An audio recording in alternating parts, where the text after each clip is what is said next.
안녕하세요. 정보가 세상을 바꾼다 인포뱅크입니다. 이번에 전해드릴 내용은 한국 달래기에 들어간 중국 12월 흑연 통제에도 불구하고 한국엔 걱정 마에 대해서 한번 알아보도록 하겠습니다.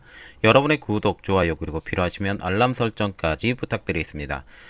지금 전체적인 분위기를 보면 중국이 한국에 대해서 너희들을 우리가 이용할 테니 너희들은 가만히 있어. 미국 편을 들지 마. 지금 그렇게 얘기를 하는 것 같아요. 이 내용을 한번 알아보도록 하겠습니다.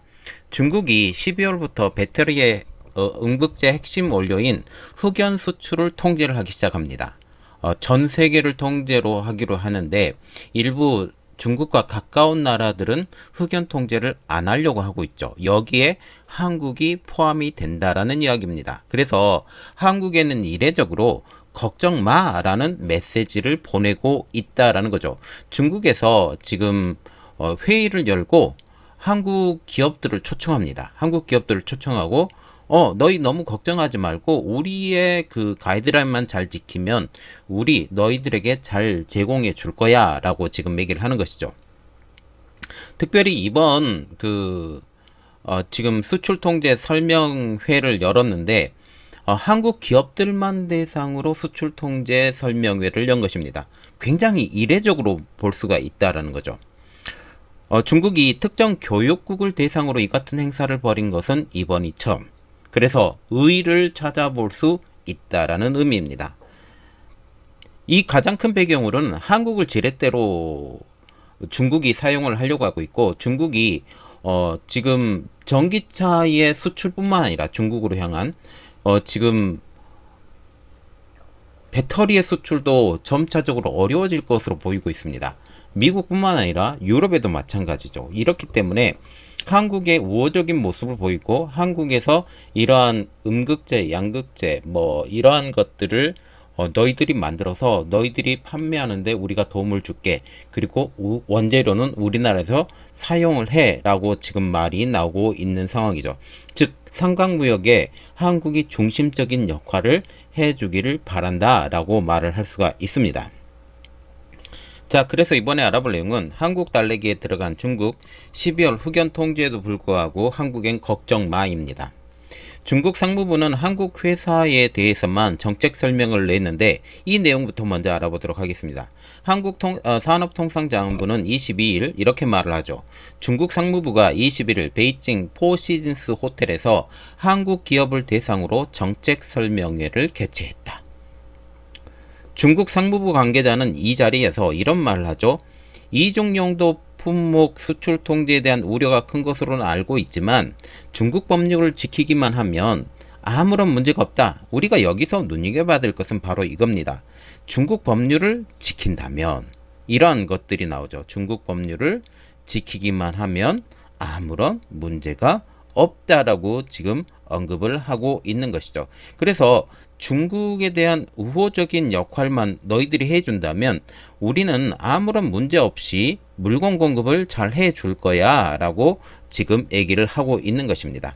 즉 우리 기업 특히 포스코를 통해서 한국이 흑연을 재가공을 하는 인조흑연 기업을 지금 포스코에서 하는데 이런 우리 기업들에 대한 우려를 불식시키는데 이번 그 정책 설명회에 초점이 맞춰졌다라고 얘기를 하고 있습니다. 또 중국 상무부는 신뢰도가 인정된 기업에 대해서는 일괄 수출 허가를 통한 수출 간소화를 적용할 수 있다라고도 설명을 했습니다. 자, 여기서 우리가 봐야 되는 것은 수출 간소화도 가능하다. 절대로 중국에서 간섭을 잘 하지 않겠다라고 의미하는 굉장히 큰 발걸음으로 볼 수가 있다라는 거죠.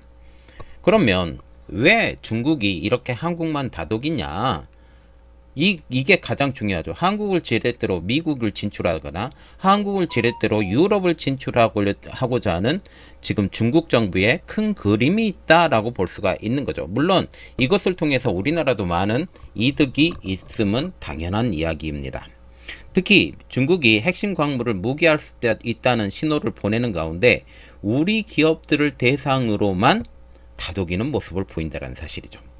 8월에 갈륨과 게르마늄 수출 통제가 있었고 이번 12월에 흑연 수출 통제가 있다라고 지금 얘기를 하고 있지만 흑연이든 갈륨이든 게르마늄이든 이 모든 것들이 우리의 가이드라인만 잘 지켜주면 한국 너희들 걱정하지 마세요. 특별히 중국과 가까운 나라라 할지라도 지금 이러한 모든 기술을 갖고 있는 나라는 지금 한국밖에 없습니다.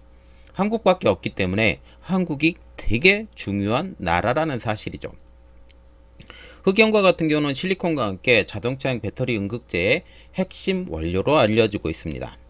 결국 중국의 핵심 광물 수출 통제가 공급망의 위기의 우려가 있지만 한국을 통해서 이 공급망의 우려에 대해서 숨통을 틔워주겠다라고 얘기를 한 것이죠. 갈륨 게르마늄은 미국 등이 주도하는 미래 반도체 연구개발에 주로 쓰여지는 만큼 국내 수요가 많지 않기 때문에 큰 영향이 없지만 2차전지 산업의 중요 소재인 흑연 수출 통제 실시 이후 상황에 관한 우려가 컸던 상황이기 때문에 이러한 우려가 일시적으로는 해결이 되었다. 그러나 문제는 그거죠. 중국이 이것을 계속해 줄 것이냐? 그래서 우리나라는 이것에 대한 분명한 대처가 필요하다라고 말을 할 수 있다라는 거죠. 그래서 흑연 통제에 대해서 조금 자세히 알아봐야 되는데 12월부터 시작합니다. 12월 1일부터 시작하기 때문에 지금 한 일주일 정도밖에 남지 않았죠. 무역협회는 이렇게 말하고 있습니다.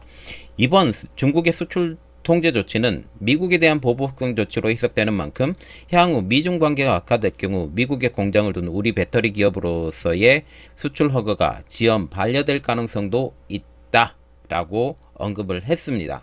그러나 이것에 대한 언급이 이제 무색할 만큼 중국이 적극적으로 우리나라에 대해서 우리나라 기업에 대해서 문호를 개방하고 있는, 어차피 중국도 남아도는 흑연이 있고 남아도는 갈륨과 게르마늄이 있는데 이것을 한국에 주겠다라고 얘기를 한 것이죠. 그러면 중국의 속내는 무엇일까요? 우호적인 제스처입니다.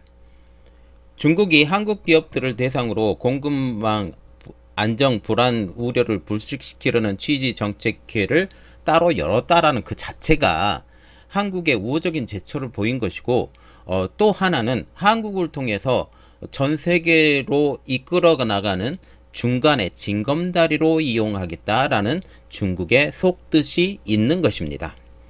한국 정부가 중국의 투명한 수출 통제 집행 촉구에 대한 중국 측의 확답이라는 게 우리 정부의 대답이죠. 지난 10월 말 다롄에서 열린 황해 경제기술교류회에서 한중산업 국장급 협의회가 열렸습니다. 여기에서 중국의 흑연 수출 통제가 세계 배터리 공급망에 불안을 초래할 수 있다라는 우려를 공식적으로 한국이 제기를 했죠.